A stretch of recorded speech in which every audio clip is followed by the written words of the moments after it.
Si Arman ay isang embalsamador. 20 taon na siyang nag-aayos ng mga patay sa isang punerarya sa probinsya ng Tarlac.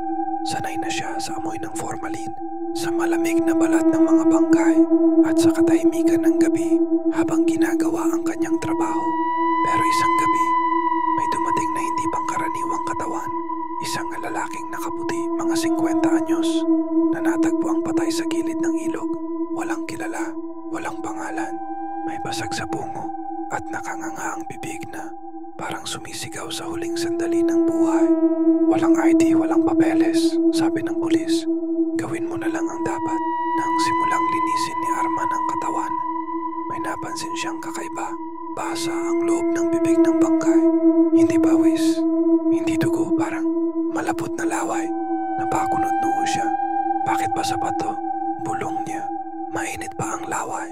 Kahit patay na ito ng mahigit 6 na oras, pinaliwala niya yon. Pinunasan, sinimula ng embalsamo.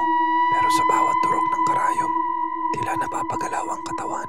Akala niya guni-guni lang, hanggang sa gumalaw ang daliri. Napaatras si Arman. Hindi, wala to.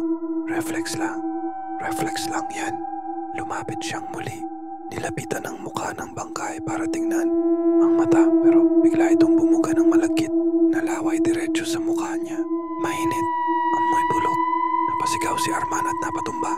Sa loob ng isang iglap, bumukas ang mata ng bangkay. Maputi ang mata, walang itim, at ngumiti ito.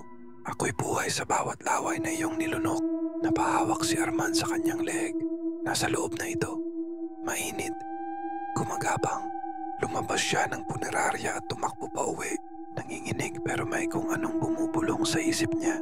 Laway ng bangkay, buhay ng iba, katawang hiram. Kinabukasan, sarado ang punerarya.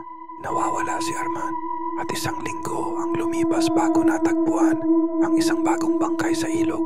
Mukha ni Arman, nakanganga, at sa gilid ng bibig nito may tumutulong malapot, puting laway.